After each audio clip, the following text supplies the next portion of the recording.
Fiquem à vontade, se quiserem sentar. Hoje, né, estou muito contente de estar aqui com vocês nesse encontro de mulheres. Confesso que é sempre uma responsabilidade muito grande, né? Mas, ao mesmo tempo, é uma alegria imensa quando a gente se debruça no texto, se debruça para aprender e entender um pouquinho mais sobre o Senhor e sobre os seus ensinamentos. Então, hoje, neste encontro de mulheres, eu queria trazer aqui uma discussão para a gente pensar, né, para a gente refletir, uma perspectiva, né, que é uma pergunta, na verdade. Então, o que acontece com a gente, conosco, quando nós somos encontradas pelo Senhor? Né? O que isso quer dizer? Sermos encontradas pelo Senhor. Então, alguém pode pensar assim, é óbvio, né, é uma pergunta com uma resposta muito rápida. É óbvio que quando a gente é encontrada pelo Senhor, acontece uma transformação completa na nossa vida. E com certeza, isso realmente acontece. Mas essa transformação, ela é, vamos dizer assim, recheada de outras coisas. Ela é feita de outras coisas, né? E eu queria explorar aqui com vocês 3 histórias bíblicas sobre mulheres que, em diferentes momentos da vida e diferentes momentos da história, essas mulheres elas foram encontradas pelo Senhor. E o que resultou disso, o que aconteceu através e a partir disso. Então, já de antemão, a gente já sabe que sim, todas elas tiveram uma completa transformação na sua vida, mas eu queria falar de cada uma delas, 3 histórias, 3 coisas que acontecem conosco quando nós somos encontradas pelo Senhor. Então, a primeira coisa que a gente vai falar, nós nos tornamos um canal da ação do Senhor na vida de outras pessoas. Segunda coisa, a nossa perspectiva é mudada. E a terceira coisa, nós passamos a viver milagres. Então, sobre essas 3 ações, essas 3 coisas, a gente vai falar sobre 3 personagens. Raabe, a viúva de Sarepta e, por último, a viúva de Naim. Então, começando por Raabe. Quem tiver com a Bíblia aí, a gente pode manter a Bíblia aberta, que nós vamos percorrer alguns textos bíblicos. Então, quem puder abrir em Josué 2, os versículos de 1 a 7. E aí, diz o seguinte: de Sitim enviou Josué, filho de Num, 2 homens secretamente como espias, dizendo: andai e observai a terra e Jericó. Foram, pois, e entraram na casa de uma mulher prostituta, cujo nome era Raabe, e pousaram ali. Então se deu notícia ao rei de Jericó, dizendo: eis que esta noite vieram aqui uns homens dos filhos de Israel para espiar a terra. Mandou, pois, o rei de Jericó dizer a Raabe: faze sair os homens que vieram a ti e entraram na tua casa, porque vieram espiar toda a terra. A mulher, porém, havia tomado e escondido os 2 homens, e disse: é verdade que os 2 homens vieram a mim, porém eu não sabia de onde eram. Havendo-se de fechar a porta, sendo já escuro, eles saíram. Não sei para onde foram. Ide após eles depressa, porque os alcançareis. Ela, porém, os fizera subir ao eirado, e os escondera entre as canas do linho que havia disposto em ordem no eirado. Foram-se aqueles homens após os espias pelo caminho que dá aos vales do Jordão, e havendo saído os que iam após eles, fechou-se a porta.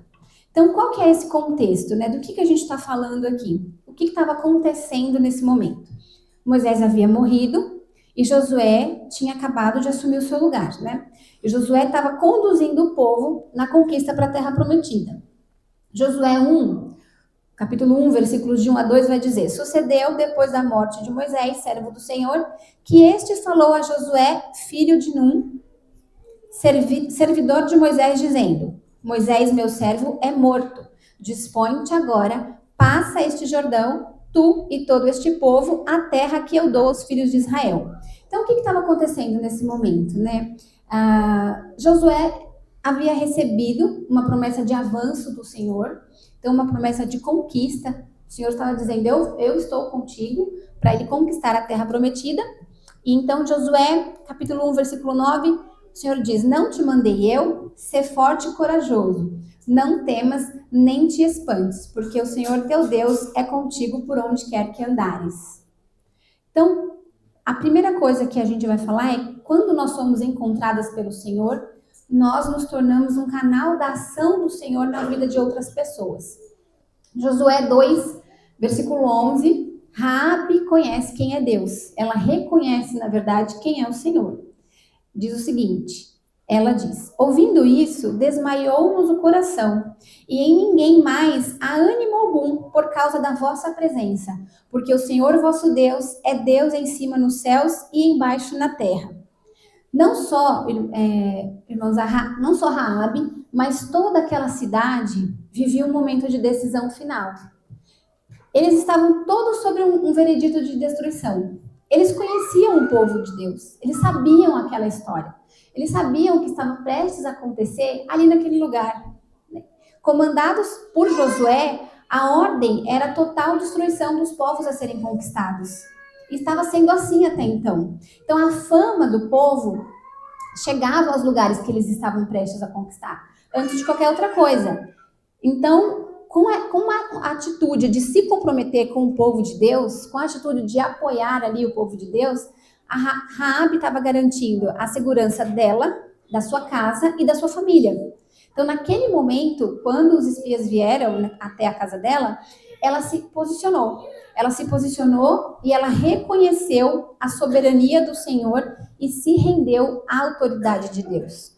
Josué 2, versículos 9 e 10, diz o seguinte: e lhes disse: bem sei que o Senhor vos deu esta terra, e que o pavor que infundis caiu sobre nós, e que todos os moradores da terra estão desmaiados, porque temos ouvido que o Senhor secou as águas do Mar Vermelho diante de vós, quando saíis do Egito. E também o que fizeste aos 2 reis dos amorreus, Seom e Og, que estavam além do Jordão, os quais destruístes. Então essa era a fama do povo. Era uma fama, o povo conquistava, eles destruíam. E Raabe sabia disso. Então Josué capítulo 2, versículo 14 diz: então lhes disseram os homens: a nossa vida responderá pela vossa, se não denunciardes esta nossa missão. E será, pois, que dando-nos o Senhor essa terra, usaremos contigo de misericórdia e fidelidade. Então, irmãs, aqui eu já quero trazer uma primeira reflexão, né? Quantos de nós aqui, nós já não ouvimos falar do Senhor? E não nesse contexto que Raabe tinha ouvido, né? Porque para Raabe, o que ela tinha ouvido ali do Deus de Israel?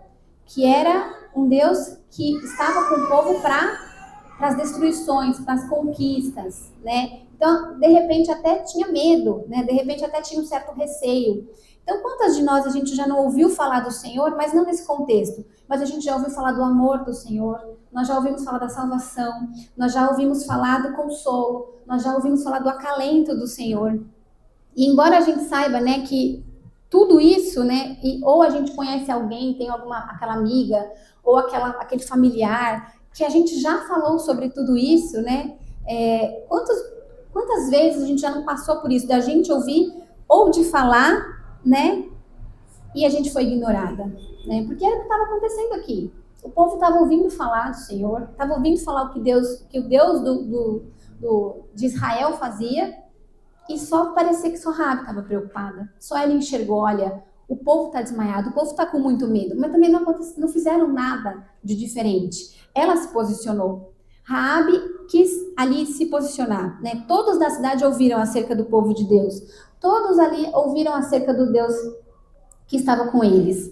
Era um assunto frequente, mas a maioria ali ignorou. Então, muitas vezes, a gente age assim, ou a gente conhece alguém que age dessa mesma forma, né? Raabe, naquele momento, ela mostrou que ela era diferente do povo, né?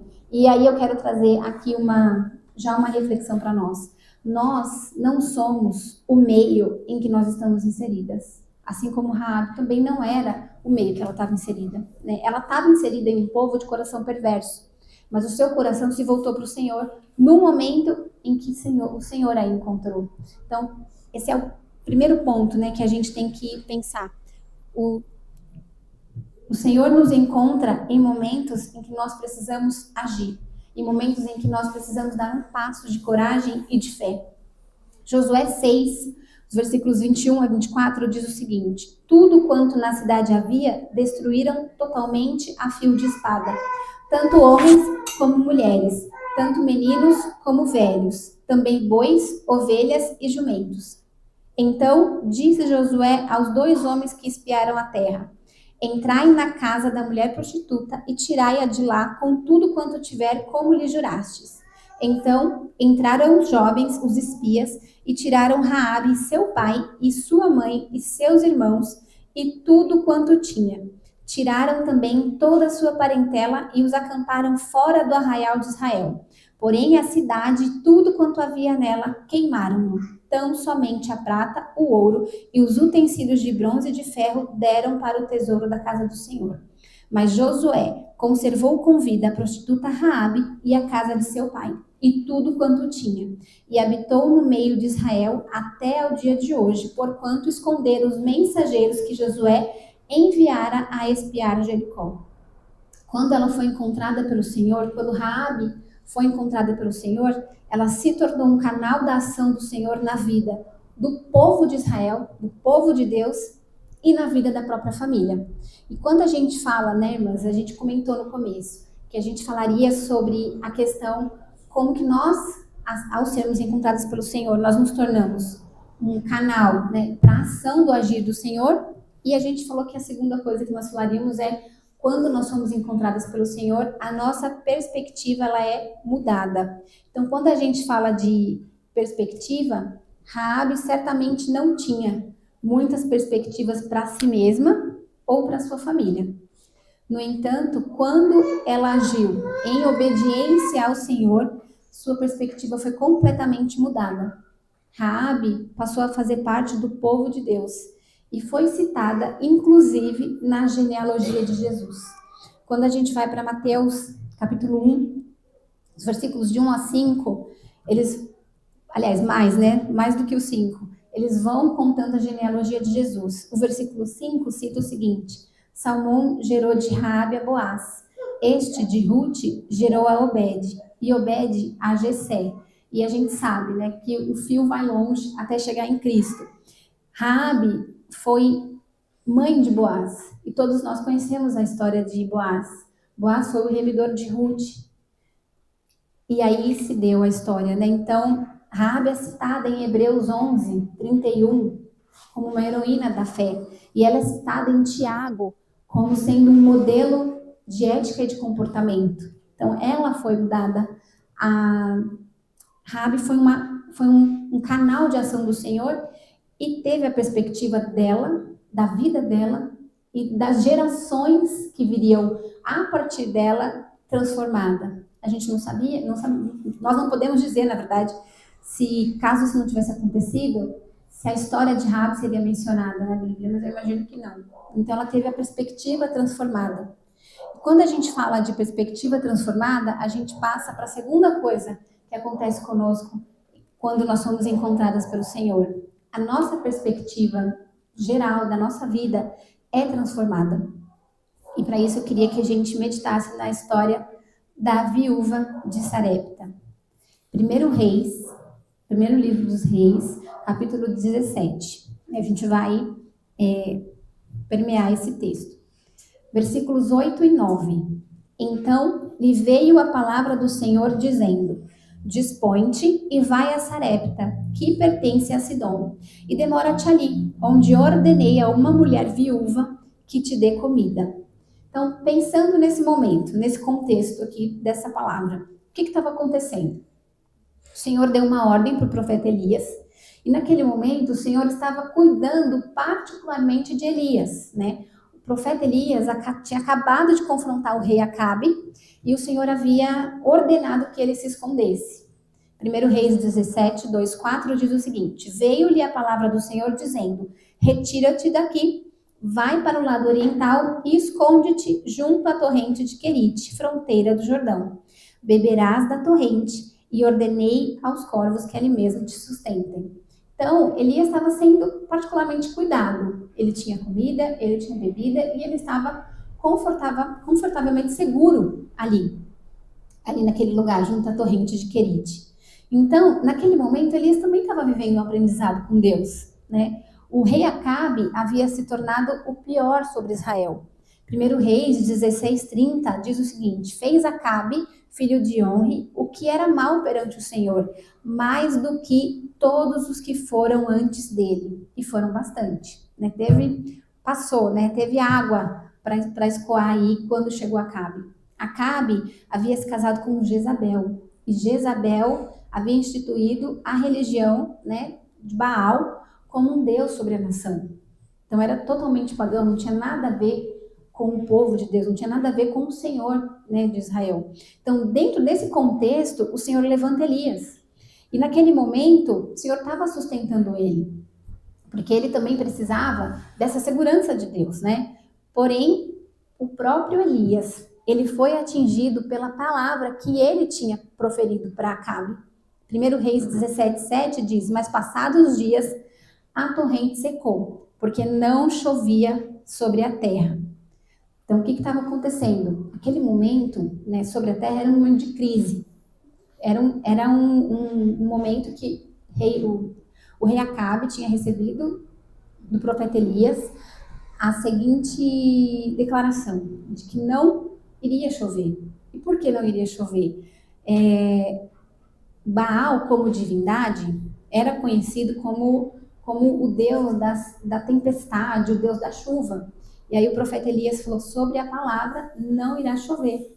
Então, naquele momento, estava uma crise geral na nação. Então, como assim? A nossa divindade está sendo confrontada, não vai chover, veio uma seca, e aí? E aí, era nesse contexto aqui que estava Elias. E Elias tinha acabado, né, de ser levantado pelo Senhor. Então, imagina como não estava também, né, a cabeça de Elias. Quando o Senhor diz a Elias, né, quando o que a gente leu, que fala o seguinte: dispõe-te, vai a Sarepta, que pertence a Sidom, e demora-te ali onde ordenei a uma mulher viúva que te dê comida. Quando o Senhor diz a Elias, né, que havia ordenado a uma viúva que lhe desse comida, o que será que passou pela cabeça de Elias? Não sei, né? A Bíblia fala. Mas pode ter passado diversas coisas. Não sei, né? As viúvas naquela época, né, elas eram socialmente marginalizadas. Eram pessoas com futuro incerto, né? Era uma viúva ainda com filho, né? Se fosse especialmente um homem, ela ainda tinha ali algum outro apoio, porque tinha uma esperança do filho, né? Quando se tornasse um jovem, trabalhar, sustentar a casa e mudar ali aquela perspectiva. Mas naquele momento, né? Como que o profeta do Senhor, que estava sendo particularmente cuidado pelo Senhor, como que ele seria sustentado por uma pessoa que precisa de sustento? Como que é essa matemática? Essa conta não fecha, né? E aqui a gente vê uma coisa, irmãs. Deus, o Senhor, ele nunca desperdiça tempo. Nunca desperdiça o tempo. Tudo está sob o seu controle, mesmo que a gente não consiga enxergar. Tudo que acontece está sob o nosso controle. O profeta podia ter alguma dúvida, ou não sei. Mas o Senhor estava otimizando ali o tempo. Ele estava trabalhando nele e nela, mesmo que eles estivessem distantes, né? A Bíblia não diz como que o Senhor ordenou aquela mulher, né? Se ele falou com ela, se ela entendeu, se... Não dá para saber o que aconteceu, como que ela recebeu aquela ordem. A Bíblia apenas diz que ele ordenou, né? E aí agora a gente falou um pouco do contexto do profeta, o que estava acontecendo com Elias. Mas e com ela? O que estava acontecendo com aquela mulher naquele momento, né? Ela fazia parte de um povo pagão e de um povo que conhecia Baal como divindade. Então, como a gente mencionou, Baal era o deus que tinha o controle sobre as tempestades, a chuva, e a palavra do profeta feriu diretamente isso, né? Porque mostrava que Baal não era tão eficiente, uma vez que tinha uma seca ordenada pelo Deus de Israel na região. Quando Elias, lá no começo do capítulo 17, ele vai falar com o rei Acabe, ele diz o seguinte: tão certo como vive o Senhor Deus de Israel, perante cuja face estou, nem orvalho, nem chuva haverá nestes anos, segundo a minha palavra. E aí acontece, o Senhor fala com Elias, e quando ele finalmente encontra a viúva, e ele pede para ela um pouco de água, e depois ele pede para ela um bocado de pão, ela responde para ele, em 1 Reis 17, 18.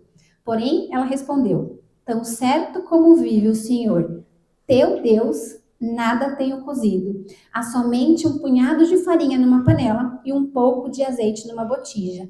E vês aqui, apanhei 2 cavacos e vou preparar esse resto de comida para mim e para o meu filho. Comê-lo-emos e morreremos. O que me chamou a atenção foi que ela disse, tão certo como vive o Senhor, teu Deus. Então, mesmo imersa em um povo pagão, dentro daqueles costumes, aquela mulher, naquele momento, ela reconheceu Elias e o Deus de Israel.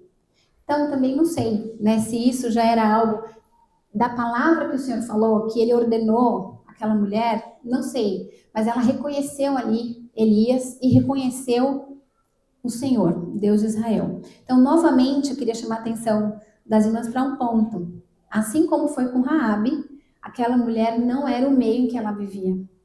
Raabe vivia no meio de um povo perverso, também pagão, e aqui aquela mulher também vivia no meio de um povo pagão.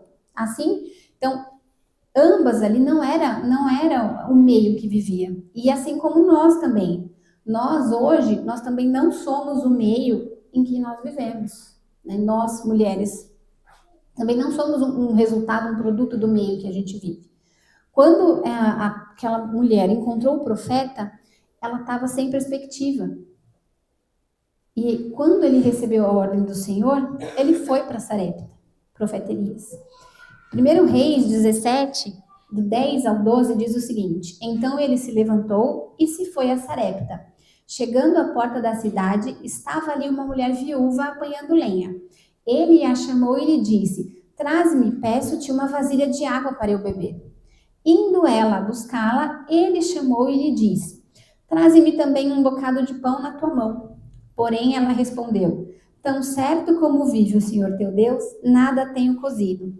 Há somente um punhado de farinha numa panela e um pouco de azeite numa botija. E vês aqui, apanhei 2 cavacos e vou preparar esse resto de comida para mim e para meu filho. Comê-lo-emos e morreremos. Então, muito provavelmente, a razão pela qual aquela mulher estava naquela situação também era pela seca que estava sobre todo mundo. Então, ela também estava sofrendo pela palavra que ele havia falado. Então, o ribeiro que ele estava secou, ele estava sofrendo, ela também estava sofrendo, ela não tinha perspectiva e o Senhor fala, vai lá que eu ordenei uma viúva que te alimente, te dê comida. É realmente, né? Que perspectiva tem nessa cena? Como que a gente vai pensar numa saída para isso? E aí, 1 Reis 17, 13 ao 16 diz, Elias lhe disse, não temas, vai e faz o que disseste. Ou seja, faz o pão e tal. Mas primeiro, faze dele para mim um bolo pequeno e traze-mo aqui fora. Depois farás para ti mesma e para o teu filho. Porque assim diz o Senhor Deus de Israel, a farinha da tua panela não se acabará e o azeite da tua botija não faltará, até ao dia em que o Senhor fizer chover sobre a terra. Foi ela e fez segundo a palavra de Elias. Assim comerão ele, ela e a sua casa muitos dias. Da panela a farinha não se acabou, e da botija o azeite não faltou, segundo a palavra do Senhor, por intermédio de Elias. Será que aquela mulher, em algum momento, ela teve a consciência que Deus tinha dado uma ordem para ela, que ela cuidasse daquele profeta? Talvez, eu fico pensando, ela nem soubesse com quem ela estava falando, ou se alguém tinha falado com ela. Porém, aqui a gente vê a primeira mudança de perspectiva na vida dessa mulher. Ela entendeu que existe um Deus que é soberano. Essa é a primeira mudança de perspectiva. Quando nós somos encontradas pelo Senhor, a gente deixa de crer no que está ao redor. A gente deixa de crer naquilo que simplesmente falam para a gente crer. A gente passa a perceber o Senhor. A gente passa a perceber a soberania de Deus. A gente passa a entender que existe um Deus que rege todas as coisas. Os nossos olhos são abertos, a gente passa a enxergar tudo com outra perspectiva. Foi o que aconteceu aqui. Nós corrigimos a nossa rota. Se a gente estava indo para um caminho, a gente começa a ir por outro. E foi exatamente o que essa mulher, foi exatamente o que aconteceu aqui. Ela estava indo para um caminho de morte. Olha, eu vou preparar para mim um pouco, para o meu filho um pouco. Eu aceitei. É isso que vai acontecer. Nós vamos comer e morrer. Então, olha o quanto isso é curioso. Se nós estivéssemos numa situação tão desesperadora quanto essa, será que a gente agiria dessa forma? Será que a gente faria assim, é tudo que eu tenho, ainda mais nós, mulheres, somos mães. É tudo que eu tenho, é meu e do meu filho, é mais dele do que meu. Eu vou dar para uma pessoa que eu nunca vi? Irmãs, só Deus faz isso. Não tem explicação. Essa correção de rota. Ela estava disposta a fazer a última refeição e depois esperar a morte. Mas certamente esse não era o cenário ideal. Não era o que Deus queria. Então ela corrigiu a rota, ela se posicionou diante do pedido do profeta. E aí aqui a gente tem outra mudança de perspectiva. Quando nós somos encontradas por Deus, nós passamos a viver sob a perspectiva da dependência de Deus. Então, olha, eu não sei se vai sobrar para mim e para o meu filho, mas eu sei que Deus está cuidando de tudo. Eu não sei se vai ter para amanhã, mas Deus está cuidando de tudo. Eu não sei o que vai acontecer, mas Deus está cuidando de tudo. Então, naquele momento, a prioridade dela era preparar o alimento para ela e para o filho. Porém, a gente tem mais uma mudança de perspectiva aqui. A sua perspectiva de prioridade também mudou. Então, quando a nossa perspectiva de prioridade muda, a gente entende que a obediência a Deus vem antes de qualquer outra atitude que a gente tem que ter. Então, antes da gente tomar uma atitude, seja pensada, seja impulsiva, a obediência ao Senhor deve vir em primeiro lugar. Então, embora a gente pense que os nossos planos são bons, foi o que eu mencionei, tanto os pensados quanto aqueles que a gente decide de última hora, os planos do Senhor, eles são infinitamente melhores para nós. E aqui eu queria deixar um versículo especificamente sobre isso. Jeremias 29:11 diz o seguinte: Eu é que sei que pensamentos tenho a vosso respeito, diz o Senhor. Pensamentos de paz e não de mal, para vos dar o fim que desejais. Outra mudança, irmãs, quando nós somos encontradas pelo Senhor, mudam-se as nossas perspectivas de provisão. Nós colocamos a nossa confiança, nós não colocamos, na verdade, a nossa confiança naquilo que a gente pode ver. No versículo 14, de 1 Reis 17, diz assim: Porque assim diz o Senhor, Deus de Israel, a farinha da tua panela não se acabará, e o azeite da tua botija não faltará, até ao dia em que o Senhor fizer chover sobre a terra. Mas aquela mulher, que a gente já falou, que ela estava sem perspectiva, estava esperando a morte, e aí de repente ela recebeu essa promessa. Ela confiou que haveria farinha na panela e azeite na botija antes mesmo de ver isso acontecer. Então, confiar em Deus era a única opção que ela tinha. Assim como é com a gente. Nós não controlamos nada. A única opção que a gente tem hoje é confiar em Deus. Então, essa nossa perspectiva de provisão, ela precisa ser alterada. A gente não pode acreditar naquela provisão que a gente vê, que é palpável. A gente tem que acreditar nessa perspectiva de provisão que vem do Senhor.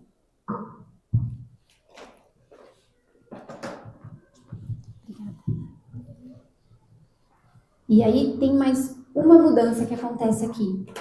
Mudam as nossas perspectivas naturais. Nós passamos a entender que tudo está sob a regência de um Deus que é todo-poderoso. Quando a gente pensa, irmãs, que a gente chegou ao nosso limite, se torna... É engraçado pensar isso, mas quando a gente pensa que a gente está vivendo uma situação que é o nosso limite, que não tem mais jeito, como era dessa mulher, eu vou preparar para mim, para o meu filho, e eu vou morrer. Esse é o meu limite. Eu cheguei até aqui. Eu não consigo ir mais para frente.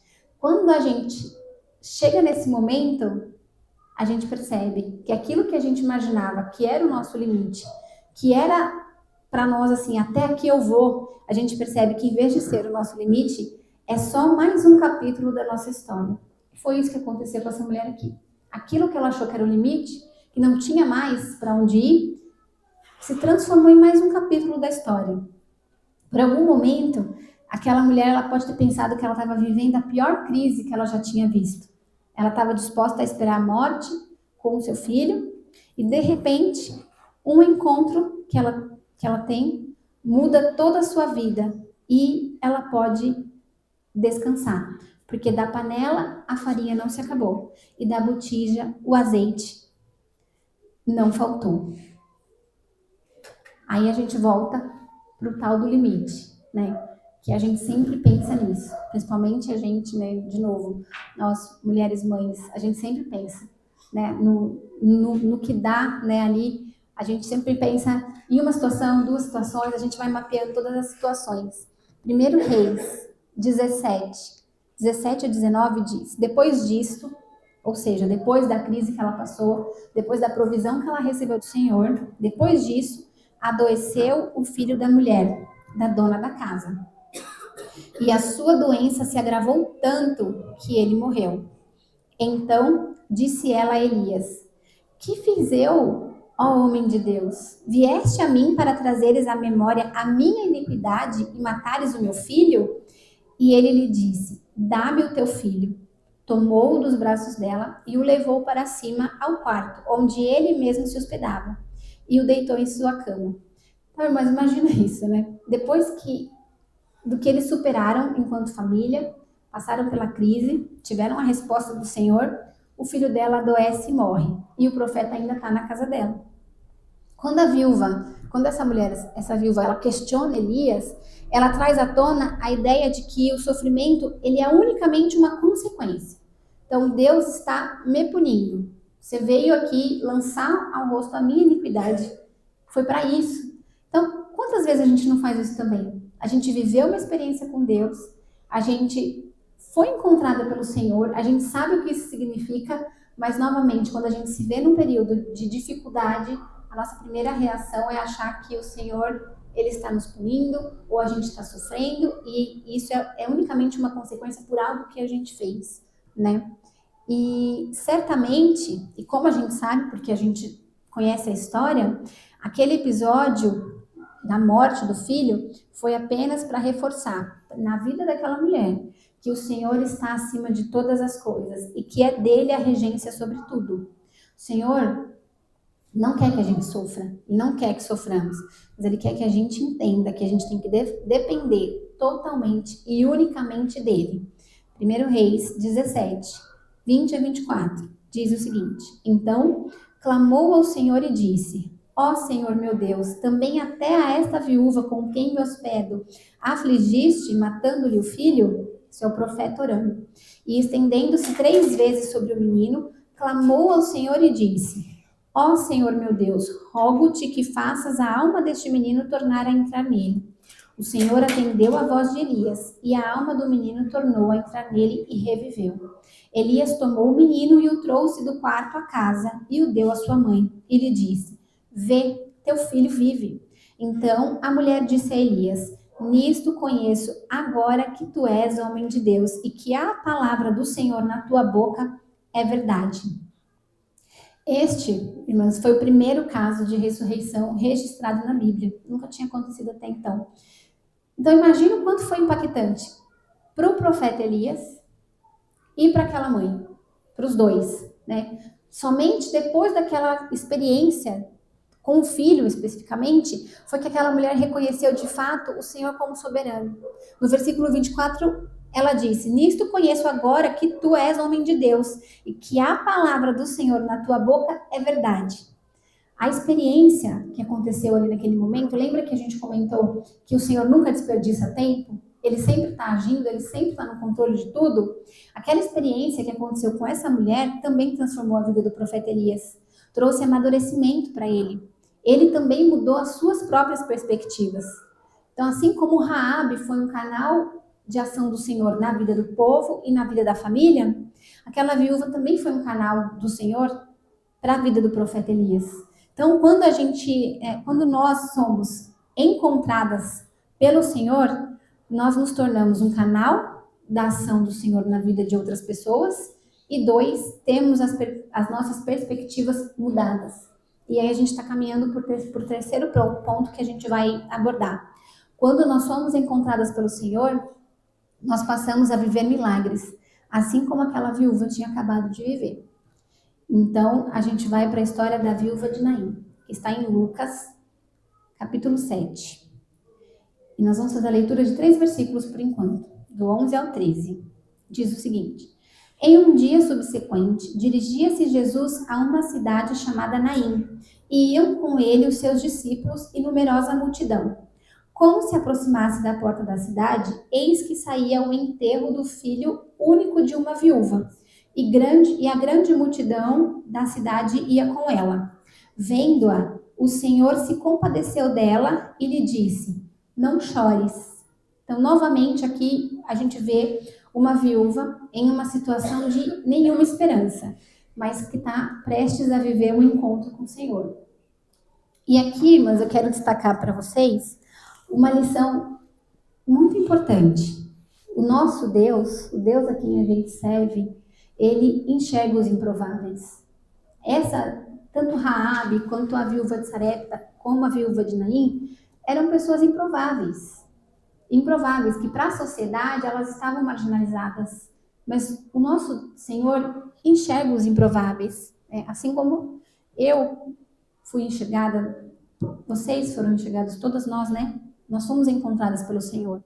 Naquele momento, a viúva de Naim, ela não tinha mais perspectivas. Ela tinha perdido o marido, como diz o texto, e a gente mencionou aqui, né, como era a relação da sociedade com as viúvas, e agora ela tinha perdido o seu filho, que era a sua esperança. Ela tinha perdido a esperança. Quando a gente percebe alguém, né, que alguém perde a esperança. Imagina o que se passa na cabeça de uma pessoa que perdeu a sua esperança. É um momento muito difícil, né? A perspectiva que aquela mulher, a viúva de Naim, estava vivendo naquele momento, talvez, né, algo imposto pela sociedade ou por quem estava ali do seu lado. Imaginemos que ela estava ali num cortejo fúnebre e ela era a primeira pessoa ali a conduzir aquele cortejo. Imagina que as pessoas ali ao redor dela já podiam estar fazendo comentários, ou quem conhecia a história já podia ter dado ali uma sentença, que era o quê? Essa mulher vai viver uma vida futura de privações e pobreza. Ou quando a gente, né, pela história de alguém, pelo momento de alguém, a gente pode ouvir ou a gente pode até mesmo pensar, poxa, essa pessoa não vai dar em nada. Essa pessoa, ela não tem mais perspectiva nenhuma. Mas quando a gente é encontrada pelo Senhor, mudam-se as nossas perspectivas, como a gente acabou de ver. Então, muito provavelmente, talvez ali durante aquele cortejo fúnebre, aquele momento que estava acontecendo com a viúva, talvez ali houvesse, mesmo que de forma não intencional, uma sentença sobre a vida daquela mulher, né? A partir de agora, poxa, coitada, a partir de agora não tem mais saída para ela. Ela está fadada a viver uma vida de lamento, uma vida de más notícias. E, ao mesmo tempo, enquanto estava acontecendo aquele cortejo fúnebre da viúva, ao mesmo tempo, próximo daquele cortejo, também estava Jesus, com a multidão que o seguia. E aquela multidão estava maravilhada pelo que tinha acabado de acontecer. O servo do centurião havia sido curado. E muitos ali tinham sido testemunhas daquele milagre. Ou seja, enquanto tinha um grupo, um cortejo fúnebre acompanhando uma viúva que tinha acabado de perder o seu filho, do outro lado tinha um grupo se alegrando na presença do Senhor, testemunhas de um milagre, né? Ou se por um lado a perspectiva era de morte, no outro lado a perspectiva era de vida. Se um lado a perspectiva era tristeza e pranto, do outro lado a perspectiva era de festa e de alegria. E aqui eu quero apontar para vocês uma coisa muito interessante. Olha, se a gente for fazer esse paralelo, né? Mesmo, irmãs, no nosso momento de pranto e de lamento, Jesus está sempre próximo de nós. E a perspectiva ao lado dele é sempre de alegria. Então a gente tem que lembrar disso. O Senhor, mesmo nos momentos que a gente está pranteando, mesmo nos momentos que nós estamos lamentando, o Senhor está perto. Assim como naquela mulher, o Senhor estava perto. E a perspectiva ao lado dele é sempre de alegria, é sempre de vida, nunca é de morte. Naquela época, a tradição local dizia que quando você se deparasse com um cortejo fúnebre, você deveria parar o que você estava fazendo e seguir esse cortejo, mesmo que por um curto percurso, para mostrar ali, né, que você estava pranteando com aquela pessoa, compadecendo. Ou seja, Jesus estava vindo, o cortejo estava vindo, e a festa do lado do Senhor, ela deveria ser silenciada por aquele cortejo? O que estava prestes a acontecer aqui? Lucas 7,13 diz o seguinte: vendo-a, o Senhor se compadeceu dela e lhe disse: não chores. E aqui a gente tem que pensar uma coisa muito importante. Não há espaço, irmãs, para a morte ao lado do Senhor da vida.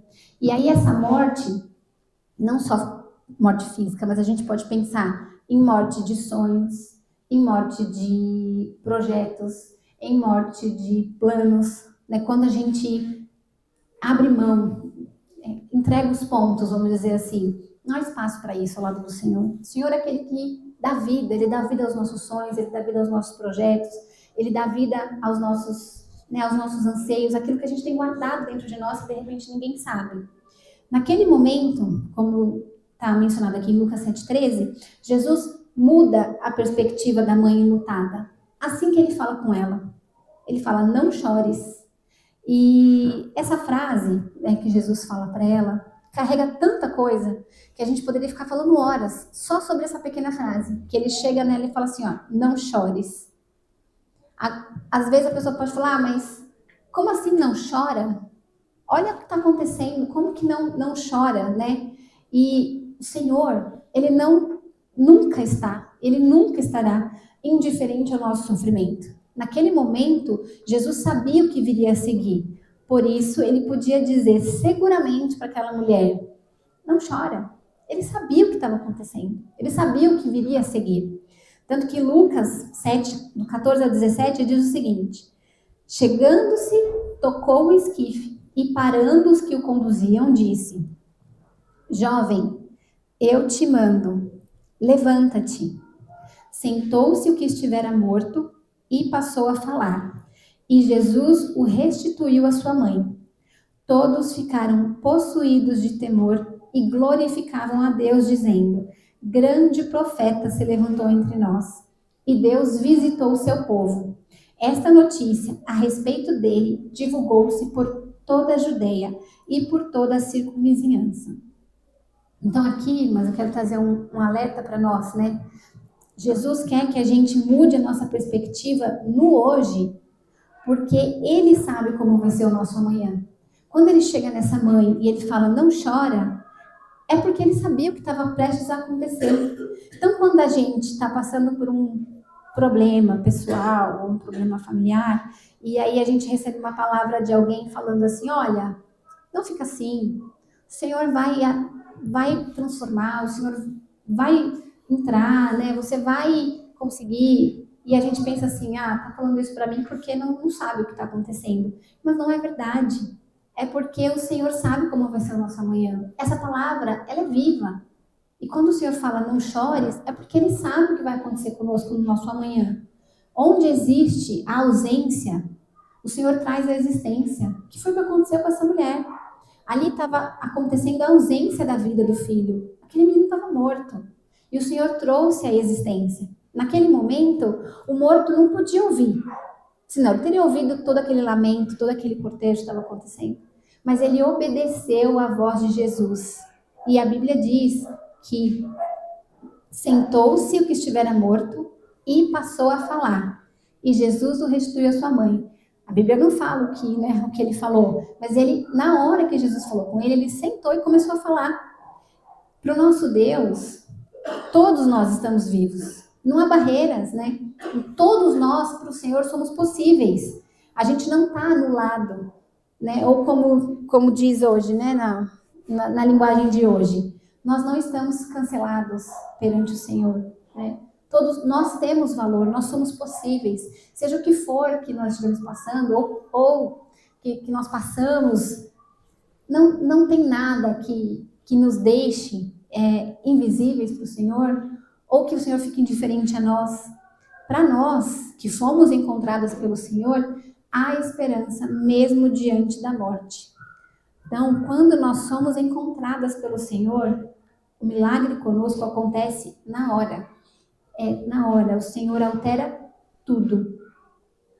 Diferentemente, né, do que poderia ali se esperar e do que a tradição dizia, quando você encontrar um cortejo, você tem que lamentar junto, foi a alegria e a vida que estavam em Jesus que tomaram conta daquele cortejo, e não o contrário. O Senhor tocou naquele caixão, né, não sei como era, onde aquele menino estava. E foi aquela situação, aquele menino que recebeu a vida, e não foi o contrário. Né? Então, novamente, quero reforçar muito isso, nós falamos sobre isso nas 3 histórias. Nós não somos o meio em que nós estamos inseridas, nós somos o que o Senhor determinar que nós somos. Aquilo que o Senhor determinar que sejamos é aquilo que nós vamos ser. Ou seja, o meio era de pranto, o meio era de lamento, mas quando o Senhor chegou, tudo mudou. Então nós não somos um produto do meio. O que eu quero frisar aqui com as irmãs é que o Senhor, Ele nos encontra sem que haja em nós algo que mereça, né? Sem que haja em nós algo que mereça esse encontro. E após esse encontro, quando Ele nos encontra, a nossa vida não é mais a mesma. Nós somos convocadas a nos tornarmos suas testemunhas. Nós somos transformadas em um canal da sua ação. A gente tem a nossa perspectiva mudada e a gente passa a viver milagres. Então essas 3 coisas acontecem conosco quando nós somos encontradas pelo Senhor. E vai acontecer com muitas outras mulheres que nós cremos que o Senhor vai encontrar, que serão encontradas pelo Senhor ainda. E para finalizar, eu quero ler com as irmãs um salmo, é o Salmo 139. Quero ler com todas vocês.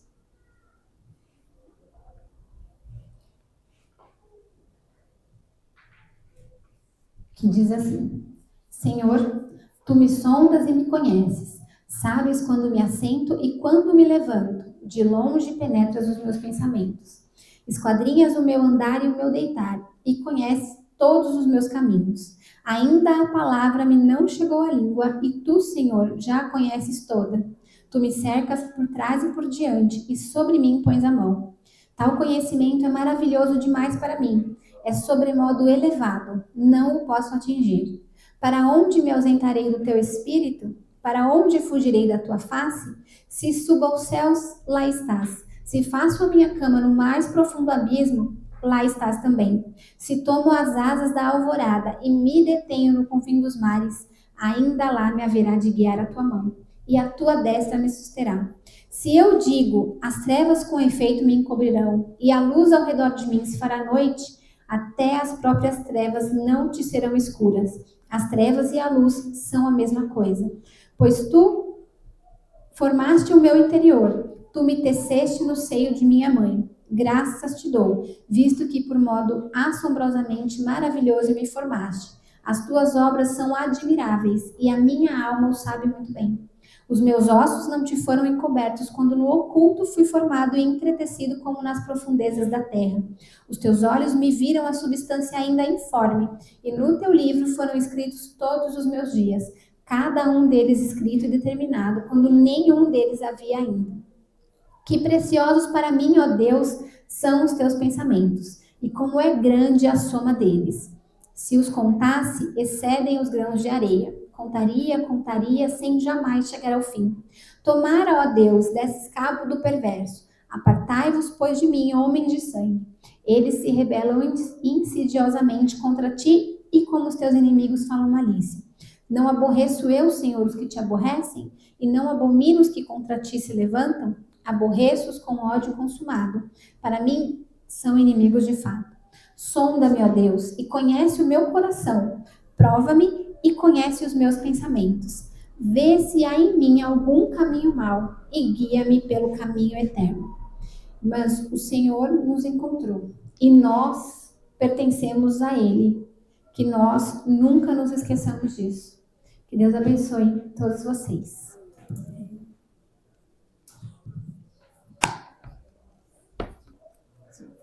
Pode ser? Pode ser. Vamos orar então? Senhor, nós te agradecemos, ó Pai, porque o Senhor nos encontrou. E quando o Senhor nos encontrou, o Senhor nos trouxe transformação total.